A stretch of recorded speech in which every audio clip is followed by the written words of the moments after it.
संक्रांतीच्या वेळी हळदी कुंकू का करावे, कसे करावे, याचे महत्त्व काय आहे, त्याचप्रमाणे यामागील शास्त्रीय कारण कोणते, तसेच सौभाग्य वाढीसाठी आपण कोणकोणत्या वस्तू वाण म्हणून देऊ शकतो, त्याचप्रमाणे हळदी कुंकू मकर संक्रांतीपासून आपण कधीपर्यंत करू शकतो व पंचोपचार पद्धतीने आपण ते कसे करावे अशी महत्त्वपूर्ण माहिती आपण आजच्या व्हिडिओमध्ये पाहणार आहोत।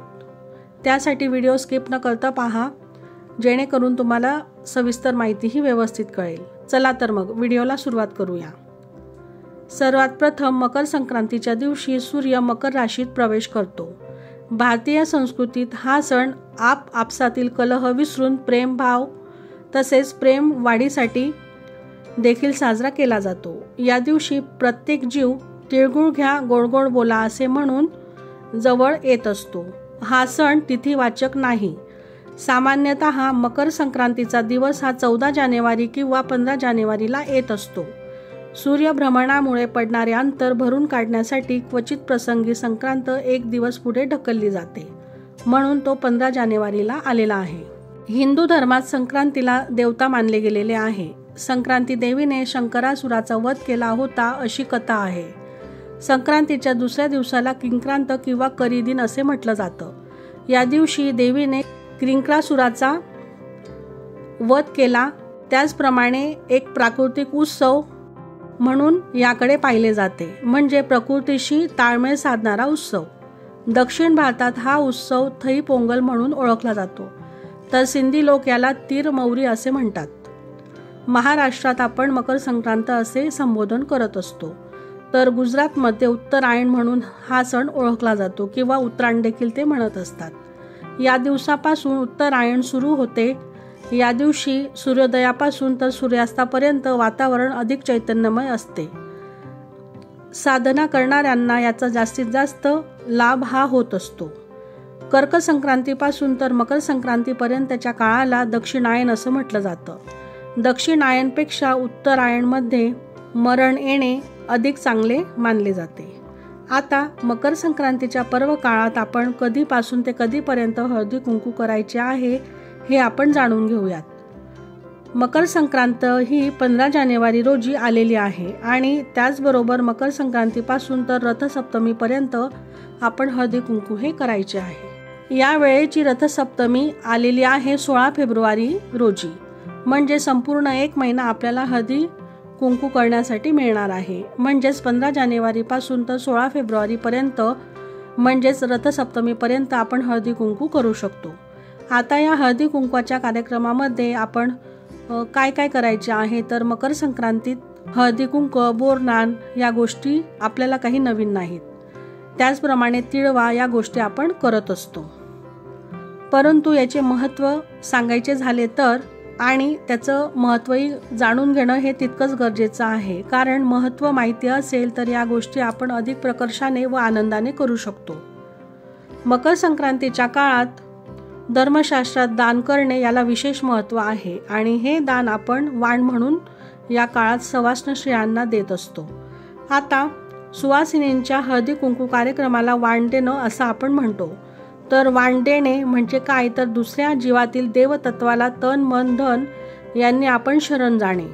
संक्रांतीचा काळ हा साधनेला पोषक असल्या कारणाने या काळात देवतांची कृपा होऊन इच्छित फलप्राप्तीही होत असते। मकर संक्रांतीच्या हळदी कुंकवाचे एक वैशिष्ट्य मानले गेलेले आहे। आपण जर हळदी कुंकू करत असाल तर या काळात हळदी कुंकू केल्याने आपल्या पतीचे आयुष्य सुद्धा वाढते व संसार हा सुखाचा होतो। आता वाण देताना नेहमी आपला गोंधळ हा होत असतो की नेमकी कोणती वस्तू आपण द्यावी किंवा कोणती देऊ नये। तर 2 प्रकारची वाण ही असतात, एक म्हणजे असात्विक वाण व दुसरं म्हणजे सात्विक वाण। जसं की जेवण असात्विक किंवा सात्विक असतं, त्याचप्रमाणे 2 प्रकारात वाण ही मोडली जातात। जसं की प्लास्टिकच्या वस्तू, स्टीलच्या वस्तू ह्या असात्विक वाणामध्ये येतात। तर अशा वस्तू दिल्याने आपल्यामध्ये संबंध देवाणघेवाणीचे ते हिशोबामध्ये बदलत असतात। वाण देणाऱ्या किंवा घेणाऱ्या व्यक्तीच्या आजूबाजूला एक वलय निर्माण होत असते। असात्विक वस्तू दिल्याने त्याचा त्रास दोघांनाही होतो, वाण घेणारीही व वाण देणारीही। कारण वातावरणातील बदलामुळे या गोष्टींचा प्रभाव हा नक्कीच असतो। त्यामुळे वाण देताना सात्विक वाणच आपण द्यावे। त्यामुळे ईश्वराशी अनुसंधान साधले जाते आणि दोन्ही व्यक्तींना एकमेकांकडून चैतन्य हे मिळत असते। म्हणजे काय तर असात्विक वस्तूंमुळे दोघांनाही थोडाफार त्रास हा होतो, पण सात्विक दान दिल्याने दोघांनाही या गोष्टीचा चांगलाच सकारात्मक प्रभाव हा जाणवतो। सात्विक वाण देणं हे धर्म प्रसार करण्यासारखं आहे। याच्यामुळे ईश्वर कृपाही आपल्याला प्राप्त होत असते। तर सात्विक गोष्टी आपण कोणकोणत्या देऊ शकतो तर हळदी कुंकू, उटणं, धार्मिक ग्रंथ किंवा पोथ्या, देवतांचे फोटो, आध्यात्मिक चित्र अशा बऱ्याच गोष्टी आपण देऊ शकतो ज्या अध्यात्माशी रिलेटेड आहेत आणि त्या आपण नक्कीच द्याव्यात।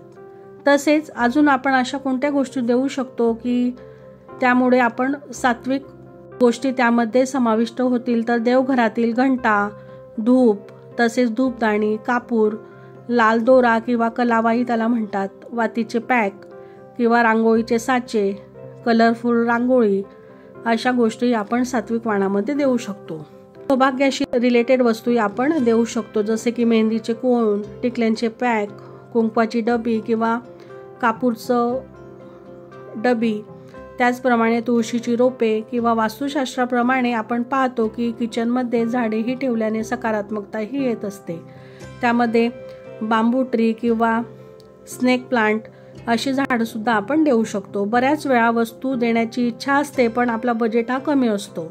अशा वेळी काही ठिकाणी 5 स्त्रिया बोलावल्या जातात किंवा एक स्त्रीला जरी आपण वाणाची वस्तू दिली तरीही चालते।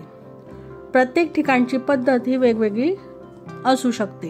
आता या काळामध्ये हळदी कुंकू का केले जाते ते आपण पाहूयात। मकर संक्रांत ते रथसप्तमी हा काळ हळदी कुंकू समारंभ आपण करत असतो। मकर संक्रांतीच्या काळामध्ये ब्रह्मांडाची चंद्रनाळ ही कार्यरत असते। सूर्याच्या उत्तरायणात ब्रह्मांडात ज्या सत्वलहरी असतात त्या मोठ्या प्रमाणात उत्पन्न झालेल्या असतात। या पोषक काळात हळदी कुंकू करणे आपल्यासाठी खूपच लाभदायक असते। हळदी कुंकवाच्या माध्यमातून आपण सुवासिनींच्या रूपामध्ये घरी आलेल्या साक्षात आदिशक्तीचीच पूजाही करत असतो। हळदी आणि कुंकू लावल्याने श्री दुर्गा देवीचे अप्रकटत्व हे जागृत होते आणि श्रद्धापूर्वक हळदी कुंकू लावणाऱ्या जीवासाठी ते कार्य करतात। हळदी कुंकू करणे म्हणजे एक प्रकारे ब्रह्मांडातील सुप्त आदिशक्तीच्या लहरींना जागृत होण्यासाठी आवाहन करणे, तितकंच ते पवित्रही मानलं गेलेलं आहे। हळदी कुंकवाच्या माध्यमातून एकमेकांची घेवाण करून भगवंताची पंचोपचारे पूजा ही आपण करत असतो। हळदी कुंकू देणे आणि घेणे आदी विधीतून जीवांवर संपूर्ण भक्तीचा संस्कार होऊन ईश्वराप्रती जीवांचा भाव ओळखून सहाय्य करणे हे खूपच पवित्र मानले गेलेलं आहे। त्याचप्रमाणे हळदी कुंकू पंचोपचार पद्धतीने कसे करावे जेणेकरून दुर्गा देवीचे अप्रकट रूप सांगितल्याप्रमाणे ते निर्माण होईल, यासाठी आपण कोणकोणत्या गोष्टी लक्षात ठेवाव्या ते आपण पाहूयात। वाण देताना किती व कोणत्या स्त्रियांना आपण बोलवावे, तसेच तिच्या काळामध्ये एकत्र वाण देणे किंवा घेणे कार्यक्रमही आपण पाहत असतो। पंचोपचार हळदी कुंकू म्हणजे सर्वात प्रथम स्त्रियांना हळदी कुंकू लावावे।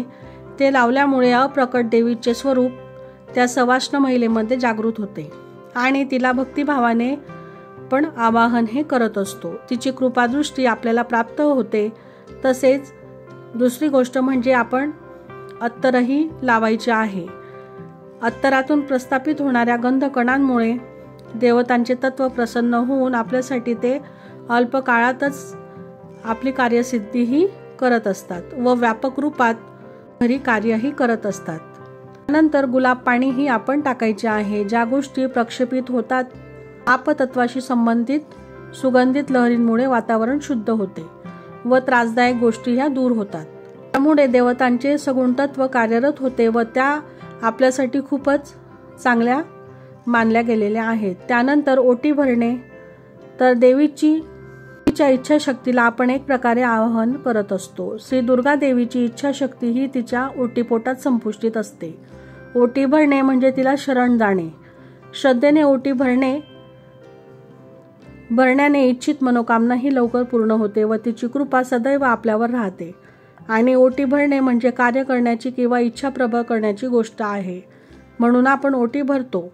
त्यानंतर वाण द्यायचे आहे. वाण देताना साडीचा पदर लावूनच ते आपण द्यायचे आहे. हळदी कुंकू वेळी आपण साडीच परिधान करत असतो, म्हणून पदर लावूनच आपण वाण हे द्यायचे आहे. तन मन धन लावून दुसऱ्या जीवातील तत्व त्याच्या त्यागातून शरण येत असते. यासाठी पदराचा आधार आपण घेत असतो आणि या काळातील दिलेल्या वाणाने देवता लवकर प्रसन्न होतात. आपण दिलेले दान हे सत्कारणी लागत असते. अशा प्रकारे ह्या गोष्टी आपण लक्षात ठेवायच्या आहेत. त्याप्रमाणे हे सर्व विधी झाल्यानंतर आलेल्या स्त्रियांसाठी आपण अल्पोपहाराचा कार्यक्रमही ठेवायचा आहे. त्यामध्ये आपण मसाला दूध म्हणा किंवा फळं ही आपण द्यायची आहेत किंवा तुम्ही खीरसुद्धा देऊ शकता. आणि शक्य असल्यास बासुंदी या गोष्टी आपण देऊ शकतो, कारण माता लक्ष्मीला पांढरे पदार्थ हे अतिशय प्रिय आहेत. त्यामुळे मातेचे भरभरून आशीर्वाद हे आपल्याला प्राप्त होतील. आता बऱ्याच जणींना असाही प्रश्न पडलेला असतो की रथसप्तमीनंतर हळदी कुंकू केलं तर चालतं का? तर त्याचा काही एक उपयोग होत नाही, कारण हा सण किंवा कार्यक्रम मौज मजा म्हणून आपण करत नसतो. त्यामागे शास्त्रीय कारणही तेवढंच महत्त्वाचं आहे. तो तेजाला पुष्टी देणारा काळ असतो. यानंतर सूर्याचे जे तेज असते ते हळूहळू कमी होत जाते. त्यामुळे या विधीतून मिळणारे पुण्य फलप्राप्तीही कमी कमी होत जाते. म्हणून रथसप्तमीपर्यंत हे कार्य पूर्ण करावे. लवकरात लवकर केले तर उत्तम, म्हणजे संक्रांत झाल्यावर करायचे आहे. त्याचबरोबर स्नानाचा कार्यक्रमही आपण करू शकतो. आपल्या घरामध्ये जर 5 वर्षाच्या आतील मूल असेल तर बोरनानही आपण नक्कीच करावे. त्याचाही व्हिडिओ लवकरात लवकर आपल्या चॅनलला अपलोड केला जाईल. तसेच मध्ये आपण सात्विक तसेच अजून कोणकोणत्या वस्तू देऊ शकतो याची व्हिडिओ आपल्या चॅनलला अपलोड केलेले आहेत. ते तुम्ही नक्की पहा, जेणेकरून तुम्हाला वाणासंबंधित वस्तूंची आयडियाही मिळेल. तर कसा वाटला तुम्हाला आजचा व्हिडिओ? आजची माहिती कमेंट करून नक्की सांगा. आणि अपर्णाज लाईफस्टाईल आणि कुकिंग रेसिपीज या चॅनलला जर तुम्ही नवीन असाल तर लाईक, शेअर आणि सबस्क्राईब करायला अजिबात विसरू नका. आणि तुमचे काही सजेशन्स असतील तर तेही तुम्ही कमेंट करून नक्की सांगा. श्री स्वामी समर्थ.